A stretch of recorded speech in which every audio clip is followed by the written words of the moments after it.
দুইটি মাত্র মানবতা বিরোধী অপরাধের দায়ে দায়ী রাজনৈতিক সংগঠন, একটি হলো জামাত ইসলাম, আরেকটা হলো আওয়ামী লীগ। স্বাধীনতা সংগ্রামে এই জামাত ইসলামী বাংলার মুক্তিকামী নিরীহ জনতা মুক্তিযোদ্ধার উপর বর্বরোচিত হামলা করেছে, মা বোনদের ইজ্জত লুণ্ঠনে সহযোগিতা করেছে, বাংলাদেশ স্বাধীনতা বিরোধিতা করেছে। তাদের বিচার এখনো শেষ হয়নি। অপরদিকে স্বৈরাচার আওয়ামী লীগ ক্ষমতার মসনদ ধরে রাখতে কোটা বিরোধী আন্দোলনে নিরীহ ছাত্র জনতার উপর নির্বিচারে হামলা করে মানবতা বিরোধী অপরাধ করেছে। আওয়ামী লীগ ও বাংলাদেশ জামাত ইসলামী এই দুটি রাজনৈতিক দল বাংলাদেশে মানবতা বিরোধী অপরাধ করেছে, এমনটাই মন্তব্য করেন এলটিপির মহাসচিব বীর মুক্তিযোদ্ধা ডক্টর রেদওয়ান আহমেদ। ৪ নভেম্বর কুমিল্লার চান্দিনা উপজেলায় একটি অনুষ্ঠানে এসব কথা বলেন তিনি।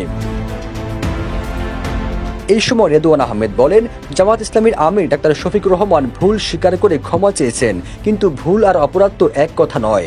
জামাত প্রতিটি অপরাধের কথা উল্লেখ করে জাতির কাছে ক্ষমা চাইতে হবে। বাংলার মানুষ ক্ষমা করলে তারা ক্ষমা পাবে, না হয় বাংলার মাটিতেই তাদের বিচার হবে। তিনি আর বলেন, স্বৈরাচার আওয়ামী লীগ ক্ষমতার মসনদ ধরে রাখতে নিরীহ ছাত্রদের উপর নির্বিচারে হামলা করে স্বৈরাচারের শেখ হাসিনার নির্দেশে তার বাহিনী গুলি করে শত শত মায়ের বুক খালি করেছে। তাদের বিচার শেষ না হওয়া পর্যন্ত বাংলার মাটিতে রাজনীতি করতে দেওয়া হবে না। রেদওয়ান আহমেদ আরো বলেন, জামাত ইসলামী নিজেদেরকে ইসলাম দাবি করে, তাদের প্রতীক দাঁড়িপাল্লা ভোট দিলে নাকি বেহেশত নিশ্চিত হবে।